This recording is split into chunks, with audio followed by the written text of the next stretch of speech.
સાહેબ મારા કામનું શું થયું, મારું શું થયું? પણ સાહેબ કે પહેલાં મારું શું થયું? તો સાહેબ તમારું કંઈ હજી વિચાર્યું નથી? કે તમારું કંઈ વિચાર્યું નથી. મારું કંઈક થાય તો તમારું કંઈક થાય. જગત આખું આવી રીતનું હોય છે. જ્યારે હનુમાન દાદાએ કોઈ અપેક્ષા વગર કેવળ સેવા ભાવના, અને આને જ સેવા કહેવાય. નોકરી કરે એ સેવા કહેવાય, પણ સામે પગાર મળે છે. પગાર બંધ થાય તો કોઈ જાય નહીં. તો હનુમાન જયંતી ગઈ. ખરેખર આદર્શ ભક્ત ભગવાનના, અને એટલે જ એમની મોટપ વધીને. માનો કે પ્રગટ ભગવાનના યોગમાં ન આવ્યા હોત તો ઓહો, તો આવા કેટલા હનુમાન થઈ ગયા, કોણ પૂછે છે? હરિભજતા સહુ એજી મોટપ પામે, એજી જન્મ મરણ દુઃખ જાલે. હરિભજતા સહુ મોટપ પામે, જન્મ મરણ દુઃખ જાય રે. પારસ પરસી રે એ લોહરે કંચન થઈને, મોઘે લે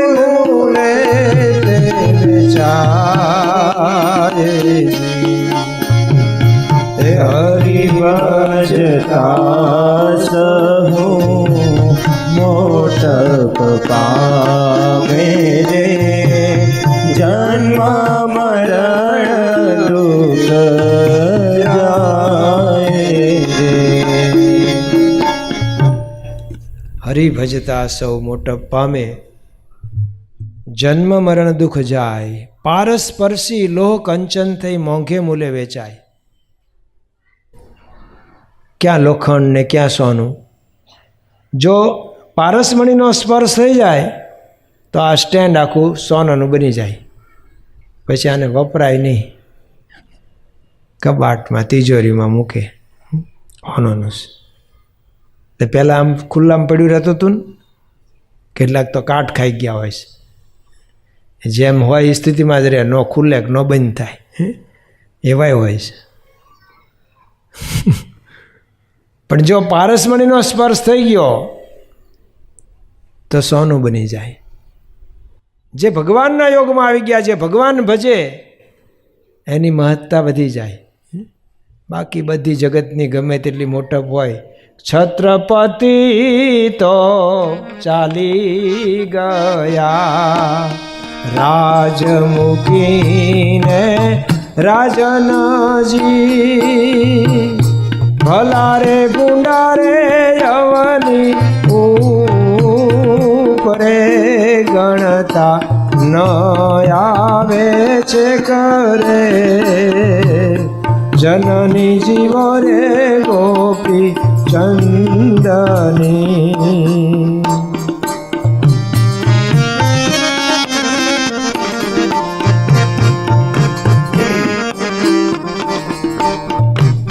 ક્યાં ગયું કુળ રાવણ તણું, સગર સુત 60,000 નવરયુનાનું રાજાનંદનું, સર્વે સુપના વ્યવહાર રે, જનની જીવો રે ગોપી ચંદની, જનની જીવો રે ગોપી ચંદની. એક જ મોટપ ટકે છે, ભગવાનના યોગમાં જે આવી જાય, ભગવાન ભજી લે, ભગવાનના માર્ગે છે જે ચાલે એની મોટપ કાયમ ટકે, નહીંતર કોકની ટેમ્પરરી થાય ખરી મોટપ, પણ પાછા એના જીવનમાં પાછું એવો આવે દેશકાળ કે કોઈ ઓળખે નહીં, પૂછે નહીં, ગણે નહીં. આપણા દેશમાં એક વખત એક વડાપ્રધાન હતો, પણ ચૂંટણી આવીને આવે જ, કાલે જ છે આપણે મતદાન, બધાએ કરવાનું, જેને કરવું હોય એને, પણ કરવું મતદાન. ચૂંટણી આવી 5 વર્ષ પૂરા થાય એટલે આવે, કોઈક વખત વચ્ચે આવે. જે વડાપ્રધાન હતા એને એના પક્ષે ઉમેદવાર તરીકે ટિકિટ ન આપી, બોલો. એવાય આ દેશમાં મોટપ હોય ગમે તેટલી, વડાપ્રધાન સુધીની બીજી વખતે ચૂંટણી લડવા માટે ટિકિટ ન મળે, પક્ષ ન આપે, એવું બનેલું છે, રિયલ. તો આ લોકોની ગમે તેટલી મોટપ હોય ટકવાની નહીં. પણ જે ભગવાન, જો હનુમાન દાદાના મંદિર ભગવાન રામ કરતાંય વધારે મંદિર, કોકના ઘરે તો ક્યાંક તો કંઈક બેઠા જ હશે. તો આ ચૈત્ર માસ ભગવાન ભજવાનો મહિનો, ભગવાનનું પ્રાગટ્ય છપૈયામાં પ્રગટ થયા. ધર્મપિતા અને ભક્તિ માતા એમના માતા પિતાનું નામ છે, એમને ત્યાં ભગવાન પ્રગટ્યા છે. જો ભગવાન કંઈ એમ ના પ્રગટે ને કે રામને જન્મ દેવાને બને કો એક કૌશલ્યા, રામને જન્મ દેવાને બને જો કોઈ એક કૌશલ્યા, સીતાને સાધના કરશો જાનકી તો રામની છાયા. ભગવાન આવશે તો ભક્ત તો આવવાના જ, એ તો આવવાનું. ભગવાન રાખે તો બધું આવવાનું. જો ને આ શાસ્ત્રીજી મહારાજે આ સંસ્થા સ્થાપી ત્યારે શું હતું એમની પાસે, કોની મદદ હતી? સાવ થોડા હરિભક્ત, આમ આંગળીના વેઢામાં ગણાઈ જાય એટલા જ. સાધુ તો 5 જ, અને શરૂઆત કરેલી. પણ પછી અત્યારે કેવડી મોટી સંસ્થા થઈ, ભગવાન ભેગા. પાછું આમાં કંઈ વ્યવસાય તો નહોતો જ, માગી ભીખીને બધું કરવાનું હતું. પણ એક ભગવાન ભેગા હતા તો ક્યાંનું ક્યાં પહોંચી ગયું. તો કેટલું મોટું કામ થયું કે અબુધાબીમાં મંદિર, કલ્પનાતીત, આખા વિશ્વને આમ અચંબો થાય છે, બને જ નહીં. મુસ્લિમ દેશોમાં કોઈ દિવસ હિન્દુ મંદિર થાય? અહીંયા આવીને કેટલા પાડી નાખ્યા આપણા મંદિરો આપણા દેશમાં. એટલે આપણા દેશમાં આપણે નથી કરી શકતા. કેટલા ટાઈમથી વિવાદ ચાલે છે, થાય છે. આપણે નાના હતા ત્યારથી મને છે સાંભળીએ છીએ. અને મુસ્લિમ કન્ટ્રીમાં મંડાઈ ગયા, અને ત્યાંના શેખ, ત્યાંના રાજા એ હાજર નહીં, સેવક બની જાય. આમ હાથ આપે, પ્લેનમાંથી ઉતરે ને મહંત સ્વામી મહારાજ ત્યાં હાથ આપે, અને છેક સુધી પાછા નવી વિડીયો જોઈ, એમાં સ્વામીની પેલી કાર ચલાવે, પોતે ગોલ્ફ કાર, પોતે સેવક બની ગયા, રાજા. મહંત સ્વામી મહારાજ તો બહુ બોલતા નથી, સાધુ છે, પણ ભગવાન રાખ્યા ને તો બધે જય જયકાર થાય છે. આ તો એટલો મોટો પડઘો દુનિયામાં પડશે. અને સ્વામીની ઈચ્છા શું? બધી એકતા થાય, બધા ખોટા ઝઘડે છે. વિશ્વ આખું સંપીને જીવો. જીવો અને જીવવા દો એટલું નહીં, જીવો અને જીવાડો આગળ. તો આવી ભાવનાથી ભગવાન ભેગા રાખીને ફરે છે. ભગવાન જેની સાથે હોય, ભગવાન જ્યાં આવે, કેટલું બધું સાધના કરી હોય ત્યારે ભગવાન પ્રગટે. વિદ્યા મેળવવા માટે કેટલું વર્ષ મથવું પડે છે.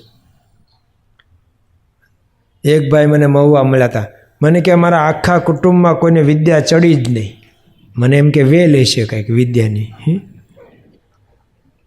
વિદ્યા ચડી જ નહીં કે આખા કુટુંબમાં અમારે કોઈ ભણ્યા નહીં. તો વિદ્યા મેળવવા માટે કેટલું કરવું પડે છે તો વિદ્યા આવે છે. અને કંઈક સિદ્ધિ મેળવવી હોય તો જિંદગી જતી રહે. તો ભગવાન પ્રગટે એને ત્યાં ભક્તિ માતાના ગોદમાં ઘનશ્યામ મહારાજનું પ્રાગટ્ય થાય કે તેડાવો જોશીને પૂછાવો નામ રે. તેડાવો જોશીને પૂછાવો નામ રે. નામ ધર્યું શ્રી ઘનશ્યામ રે. નામ ધર્યું શ્રી ઘનશ્યામ રે. હું ગાવ એમ ગાવા, તમારું નહીં ગાવ.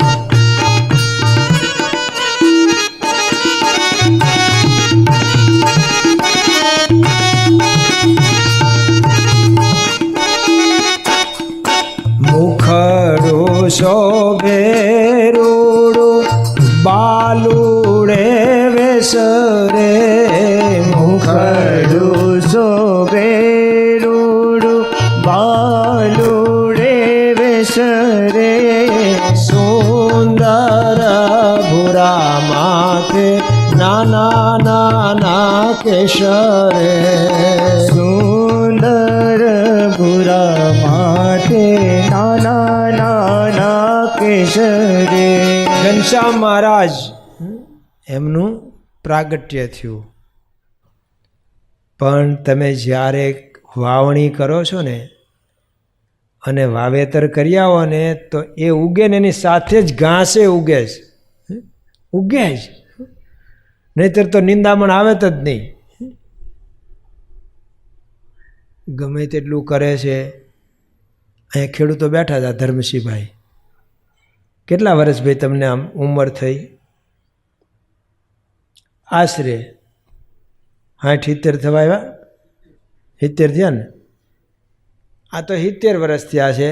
પણ એમના દાદા આ ભાઈ ગોપાલભાઈ બેઠા છે પાછળ. અત્યારે તો અક્ષરવાડીમાં ખડ જ કાઢ્યા કરે છે. તો હજુ ગયું.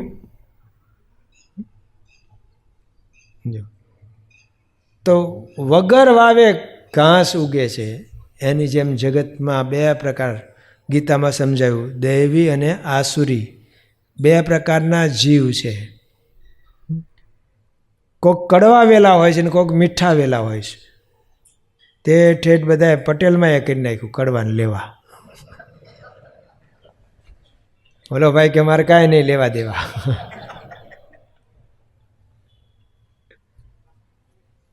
તો ભગવાન પ્રગટે ને એની સાથે સાથે અસુરોને પણ ઉપાધિ થાય. એને એમ થાય કે પછી આપણું પડી ભાંગ છે. અને જે એમનું ન ચાલવા દે ને એ એમના દુશ્મન. કોઈ ના પણ આપણું મન ધાર્યું ન થવા દે ને આપણને કંઈક પાછા વાળે કંઈક વારે એટલે દુશ્મન. એટલે ભગવાનને સંત આપણું ક્યાં કંઈ બગાડે, ઉલટાનું આપણું સુધારે છે. પણ તો આપણને દુશ્મન જેવા લાગે. આપણું ગમતું મુકાવે એટલે વળ ખાઈએ ને ખાઈએ. તો અસુરોને એમની રીતે જીવન જીવવું હોય. જેમ સ્વામિનારાયણ સંપ્રદાયનો પહેલાં વિરોધ થતો તો એનું કારણ શું? આ વ્યસન મુકાવતા હતા, વેમ મુકાવતા હતા. એટલે એ 2 જે સંભાળતા હતા, જે વ્યસનવાળા હતા મહાત્માઓ, એમણે વિરોધ કર્યો. વચ્ચે એવો જમાનો હતો, યજ્ઞ કરે ને યજ્ઞનો પ્રસાદ રૂપે માંસ ખાય, પછી માંસ ખાવા માટે યજ્ઞ કરે. તો એવી પ્રથા હતી. ભગવાન સ્વામિનારાયણે બંધ કરાયું. કારણ કે માંસ તો કોક ગમે તેને મારે ત્યારે જ બને છે ને, ખેતરમાં તો નથી થતું. તો કોઈકને મારો છો, કોઈકને તો દુઃખ થવાનું જ. એ તમે હિંસા કરી, અને આપણે ત્યાં તો લખાય છે ને અહિંસા પરમો ધર્મ. તો આ બધું બંધ કરાયું હતું. ઢોંગ ચાલતા હતા, એ બધા ઢોંગીઓના ઢોંગ ઉગાડા કર્યા. ઝીંઝાવદરને પાદર કહે છે કે એક મહાત્મા બેઠા હતા અને કપડાં તો પહેરતા નહોતા, નિસ્પૃહી હતા. નિસ્પૃહિષ્ય તૃણમ જગત. નિસ્પૃહી બેઠા હતા પણ આમ આંખો બંધ કરીને. અને શ્રીજી મહારાજ આમ પસાર થયા ઘોડા ઉપર. પણ એમની સાથે પછી હવે બધા કાઠી દરબારો રંગાણા હતા ને, જો બહુ અઘરું હતું. આ લોકો કોઈ રીતે સુધરે એમ નહોતા.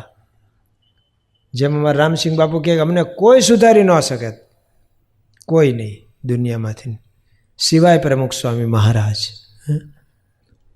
એમણે ઐશ્વર્ય વાપર્યું. અમને કંઈ બહુ કથાય કે નહોતી કરી, અમે કંઈ પ્રયત્ન નથી કર્યો સુધરવાનો. એમની જ કૃપા થઈ. જેમ વરસાદ વરસે છે તે આપણા આયોજન પ્રમાણે તરત થાય છે.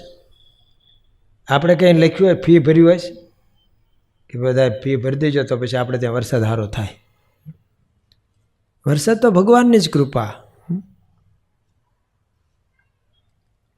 એમ એ કહેતા હતા કે કેવળ પ્રમુખ સ્વામી મહારાજ એમની કૃપા, એમની સામર્થ્ય, કે એમને કોઈ કથા નથી કરી, કાંઈ નહીં. આપણા જેટલી તો એમણે સાંભળી જ નહોતી ને.